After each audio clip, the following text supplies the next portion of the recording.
The member for Oshawa. Thank you, Speaker. My question is to the Premier. Families are anxious about back to school during this pandemic. Gail Young is concerned about classroom overcrowding. She says my grandchildren could bring home the virus. Gary Cubitt believes the primary students and teachers are really at risk. They need smaller classes, masks and separation. Tina Walker points out that special needs kids have not been addressed at all. The plan is unsafe, callous and risky. Amy Colgate says, I'm a parent of a vulnerable child and my own parents are seniors. I worry about the government prioritizing the economy over lives. When I say this, I don't mean it abstractly. The life of my child is at risk. Amy Cody says, please put children and families at the centre of the discussion. You have treated them like an afterthought. Emily Walters asks for more staffing, smaller class sizes and even more custodians. Mike Mutimer says, we only have one chance to do this properly. It can't be rushed and it can't be done just to satisfy reopening the economy. We need to make sure we're doing this right. So, Speaker, will the Premier abandon his shortcut plan and instead do this right, make smaller classes and make children's well-being the priority this September?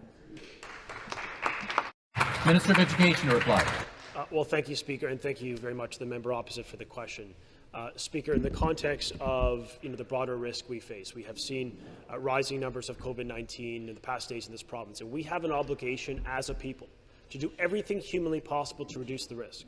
We have made incredible gains, as the Deputy Premier has made clear. We have all sacrificed, every single one of us, and we must maintain that momentum in order to ensure these kids could continue to learn. That is our commitment. It's what we're doing in government, but we need all people to do their part. In the area of Durham, for example, we have seen the net hiring of 32 public health nurses. I was pleased to meet with the Chief Medical Officer of Durham just a few weeks ago with Minister Scott and Minister Bethlenfalvy, where we were able to discuss with him the additional actions being taken to reduce the risk in that community. We have an additional $3 million for teacher staffing provided in the context of COVID to that school board alone, to hire more educators, to ensure more distancing, and ultimately to ensure all layers of prevention are in place to keep our students safe. Response. And the supplementary question. Thank you. And again to the Premier. Speaker, parents have been sharing their concerns about back to school during COVID-19. Heidi Whaling writes, quote, my 5-year-old should be entering his second year in kindergarten. For the past 2 months, my stress levels trying to decide what we're going to do have been very high. It has only gotten worse these past couple of weeks. I do not feel he is safe, physically, mentally, or emotionally, returning to his class of 29 kids and being told he must stay distant from them all. How will this even be possible? He's very energetic and will not be successful sitting at a table all day. At the same time, spending hours a day watching a teacher online is also not in his best interest.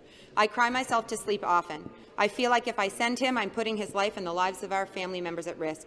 Most of my friends are very angry about the position we have been put in." End quote.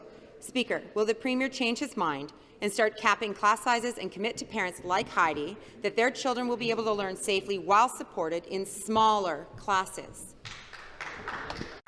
Minister of Education. Well, thank you, Speaker. In every school board in this province, including in Durham Public and Catholic, we are seeing net reduction in classroom sizes and the enhancement of distancing. Speaker, I was in Durham just a few weeks ago with the Premier and with colleagues, with the member from Oshawa and from Whitby, and I was proud, Speaker, to fund a $29 million investment, the new Paul Dwyer that is in Oshawa, that's going to make a big difference for hundreds of students in that community. We are renewing schools $500 million to give them the safest environments to learn, Speaker, on an annual basis. We'll continue to lead and invest, to listen to the science, and take every action to keep our students safe.